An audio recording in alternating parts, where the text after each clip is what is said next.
What happens when the excitement of owning a brand new Omoda 5 wears off? After a full year on the road, owners are discovering things that most reviews never mention, and some of them may surprise you. Welcome back to Supercar, the channel where we go beyond the brochure and uncover the real ownership experience. If you're new here, hit subscribe and turn on notifications for honest car content every week.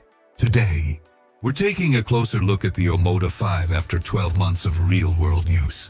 From everyday practicality and running costs to the hidden frustrations that only appear over time, we're revealing what owners really think after living with this SUV for a year. Let's get started. The first impression factor. The Omoda 5 makes a strong first impression. With its bold grille, sleek fastback profile, and futuristic lighting, it looks far more expensive than it actually is. But after a year of ownership, many drivers discover the downside of that stylish design. The sharp body lines tend to collect dust easily, and the large front grille can be surprisingly difficult to keep clean after long trips. The Omoda 5 still turns heads. It just takes more effort to keep it looking showroom fresh than many owners expected. The digital dilemma. Step inside the Omoda 5 and it's easy to be impressed. The twin 10-inch displays and modern dashboard give the cabin a premium, high-tech feel. But after a year of ownership, some drivers notice that the software doesn't always feel as polished as the hardware. Occasional slow startups, brief screen lag, and the odd frozen menu can appear at inconvenient moments. They're usually minor issues, but they serve as a reminder that the technology is still evolving. The cabin remains one of the Omoda 5's biggest strengths. Just don't expect smartphone-level perfection every single day. The ADAS nanny problem. The Omoda 5 is packed with advanced safety technology, which sounds great on paper. But after a year of ownership, many drivers say some of these systems can feel a little too eager. The most common complaint is the sensitivity of features like lane keeping assist and driver attention monitoring. Frequent alerts and warning chimes can become frustrating during everyday driving, especially on longer journeys. As a result, many owners develop a routine of adjusting certain settings before setting off. The safety features are valuable, but their overly sensitive calibration can sometimes make the driving experience feel more intrusive than helpful. Driving dynamics in the DCT. The Omoda 5 looks sporty, and its 1.6-liter turbocharged engine delivers plenty of performance for everyday driving. But after a year behind the wheel, owners often notice one characteristic that takes some getting used to. The dual-clutch transmission can feel hesitant in slow stop-and-go traffic. Occasional jerks and delayed shifts are common as the gearbox searches for the right gear at low speeds.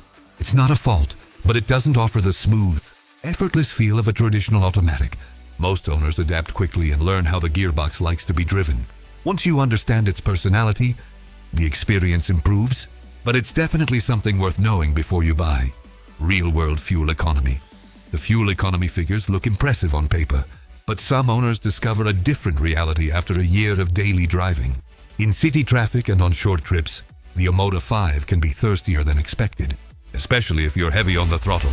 Fuel consumption isn't necessarily poor, but it may not match the expectations created by official figures. Compared with hybrid rivals, you'll likely visit the petrol station more often.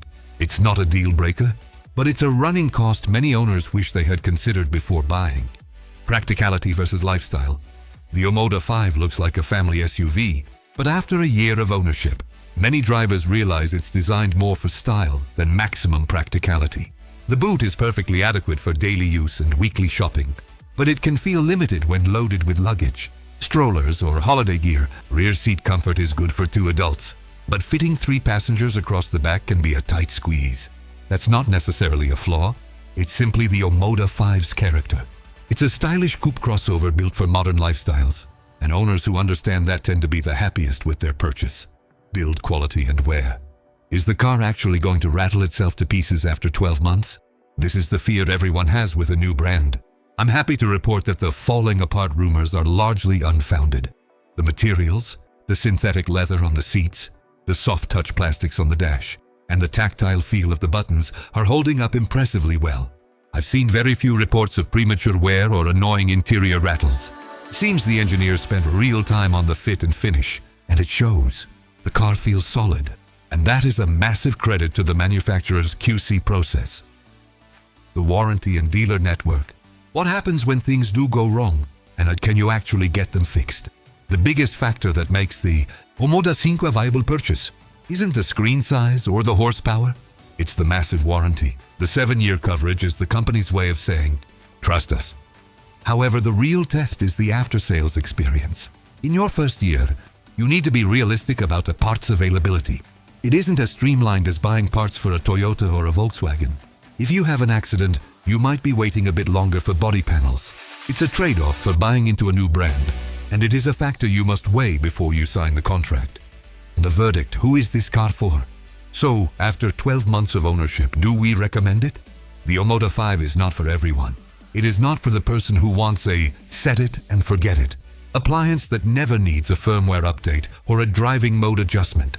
But if you are looking for a car that offers incredible value, looks like a concept vehicle on the road, and provides a premium feeling cabin at a price point that makes the competition look overpriced, it's a brilliant choice.